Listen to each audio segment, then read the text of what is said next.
चंद्रमा अगर चौथे स्थान पे हो तो you are oriented towards learning. आप अपनी आपका माइंडसेट बन जाता है कि आप किसी भी चीज़ को समझो और किसी भी चीज़ को अक्वायर करो। ये बहुत ही प्रॉस्पेरस कुंडली में देखा जाता है। अगर आपका चंद्रमा चौथे स्थान पे है तो यू कैन बी अश्योर्ड कि आप बहुत ही प्रॉस्पेरस हो, in terms of knowledge, in terms of home, in terms of everything.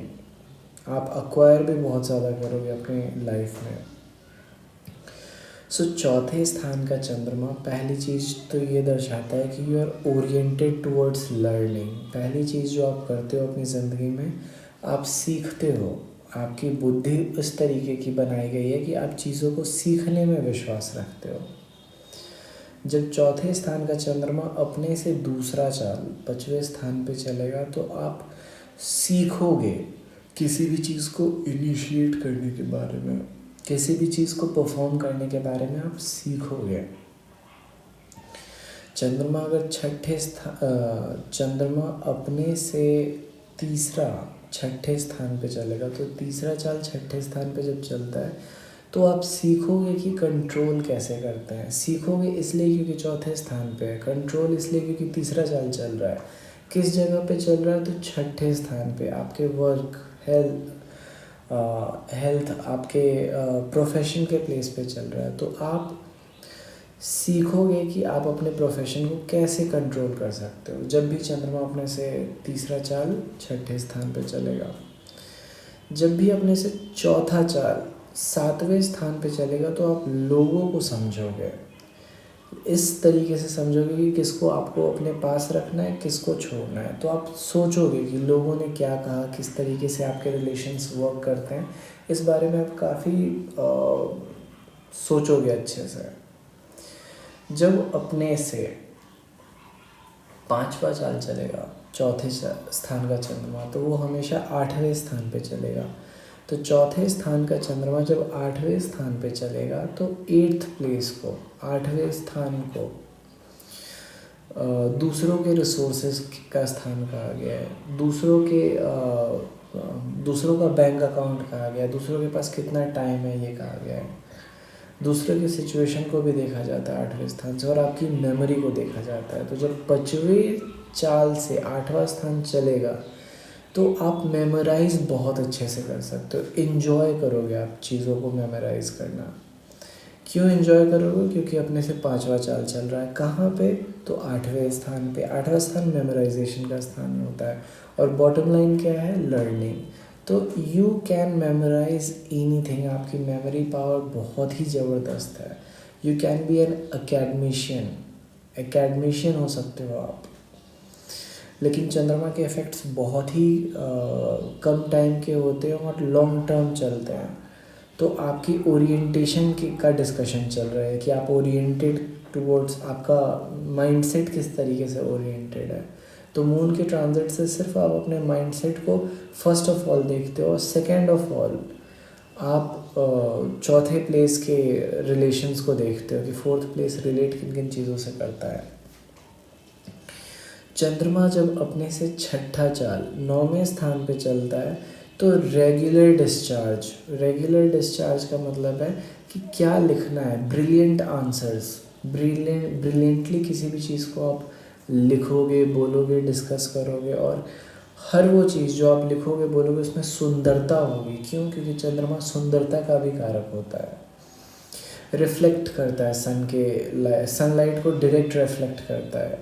सबसे क्लोजेस्ट होता है अर्थ के, जो कि सनलाइट को रिफ्लेक्ट करता है। तो आपके द्वारा लिखी हुई चीज़ें नाइन्थ प्लेस पे बहुत ही ज़्यादा पायस मानी जाएगी, बहुत ही ज़्यादा लैंडमार्क सजेशंस में लिया जाएगा। ऐसा आपकी राइटिंग बहुत सुंदर हो सकती है, लेकिन उसका भी कंडीशन है कि नाइन्थ प्लेस थोड़ा अच्छे पोजीशन में हो। नाइन्थ प्लेस अगर बैडली इन्फ्लेक्टेड है तो थोड़े प्रॉब्लम्स आ सकते हैं, बट हम अभी आइसोलेशन में समझ रहे हैं चंद्रमा के मोशन को। तो इसीलिए जब अपने से छठा चाल नौवें स्थान पे चलता है तो you regularly discharge information from yourself. आपको नॉलेज इम्पार्ट करना अच्छा लगता है जब भी चंद्रमा अपने से छठा चाल नौवें स्थान पे चलेगा।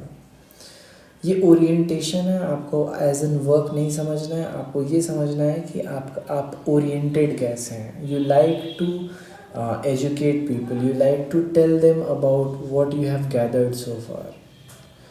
सो जब अपने से सातवां चाल 10वें स्थान पे चलेगा, तो सातवां चाल 10वें स्थान पे चलने का मतलब है you also recognise the learnings of other. आप दूसरों की लर्निंग से भी सीखते हो.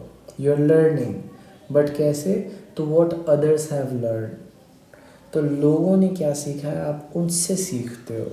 उनके टेक्निक्स, ट्रिक्स, ये सब तब सीखोगे जब चंद्रमा अपने से सातवां चाल 10वें स्थान पे चलेगा. चंद्रमा अपने से आठवां चाल आपके 11वें स्थान पे चलता है. तो आठवां चाल किसी भी स्थान को ऑपरेट, डिस्टर्ब, कॉम्प्रोमाइज, एडजस्ट करता है. तो जब भी चंद्रमा अपने से आठवां चाल 11वें स्थान पे चलेगा, तो इसको अच्छा नहीं माना जाएगा. इस ट्रांजिट को अच्छा नहीं माना जाएगा. क्यों? Because people are getting frustrated because of your knowledge. इसको एज सिंपल एज दैट ऐसे एक्सप्लेन कर सकते हो आप. क्यों? क्योंकि आठवां चाल किसी को भी फ्रस्ट्रेट कर रहा है, एडजस्ट कर रहा है, कॉम्प्रोमाइज़ कर रहा है. कैसे? तो चौथे स्थान से आठवां चाल, तो चौथा स्थान हो गया आपका नॉलेज, और 11वां स्थान हो गया आपके फ्रेंड्स. आपके नॉलेज की वजह से आपके फ्रेंड्स को परेशानी झेलना पड़ सकता है. तो ये ओरिएंटेशन है आपका. जब भी चंद्रमा 11वें स्थान पे चलेगा, तो लोग, आप देखोगे कि आपके फ्रेंड्स परेशान हो जाएंगे आपके नॉलेज के कारण. ये शेल्डन कूपर वाली स्थिति बन जाती है, जहाँ पे उसके फ्रेंड्स उसके नॉलेज की वजह से परेशान हो जाते हैं, अगर आप बिग बैंग थ्योरी देखते हो तो.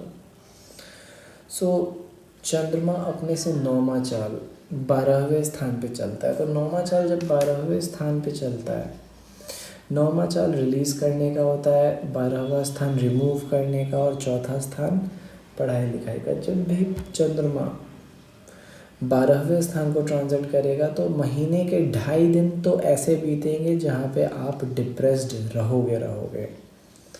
12 महीने में 2.5 दिन हर महीने, जब भी चंद्रमा अपने से नौवां चाल 12वें स्थान पे चलेगा, आप डिप्रेस्ड रहोगे, आप एग्जॉस्टेड फील करोगे. चंद्रमा अपने से 10वां चाल पहले स्थान पे चलता है, तो 10वां चाल पहले स्थान पे रेस्ट करवाता है आपको. डिप्रेशन से बाहर आके आप रेस्ट करते हो. तो 2.5 दिन उधर, 2.5 दिन इधर, 5 दिन आप महीने में डिस्टर्ब रहोगे. 2.5 दिन रहोगे क्योंकि डिप्रेशन में, और 2.5 दिन उससे रिकवर करने में. 11वां चाल दूसरे स्थान पे चलेगा. 11वां चाल जब दूसरे स्थान पे चलेगा, तो you will be mindful about कि जो आप अक्वायर कर रहे हो उसको होल्ड कैसे करके रखो. मतलब जो भी आप पढ़ रहे हो वो आपके दिमाग में कैसे रखें, उससे मैक्सिमम कैसे अचीव कर पाओ आप. तो जब भी चंद्रमा दूसरे स्थान पे चलेगा, तो नॉट ओनली सिर्फ आपके पास क्या है, आप अपने सराउंडिंग्स को लेके भी अवेयर हो जाते हो कि किस चीज़ को रखना है, किस चीज़ को हटाना है. चंद्रमा अपने से 12वां चाल तीसरे स्थान पे चलेगा. जब अपने से 12वां चाल चलेगा, तो एंड कर देगा कंट्रोल को. तो जब आपके पास एक्सेसिव नॉलेज हो जाता है, तो आप कंट्रोल लूज़ कर देते हो सेंसेस पे. तो यही होता है जब चंद्रमा अपने से 12वां चाल चलता है तीसरे स्थान पे, आप कंट्रोल लूज़ कर देते हो. पढ़ने के चक्कर में आपको कैटेगराइजेशन छूट जाता है. हालांकि सिर्फ ये एक प्लेसमेंट है जिसको मैं डिस्कस कर रहा हूँ. रेस्ट ऑफ द प्लेसमेंट्स अगर मैं डिस्कस करूँ तो अलग फिगर निकल के आता है. एक क्लियर पिक्चर बनाने के लिए हर किसी प्लैनेट को अलग एनालाइज करना पड़ता है. So this is my analysis on moon in 4th house. For more stay tuned, subscribe.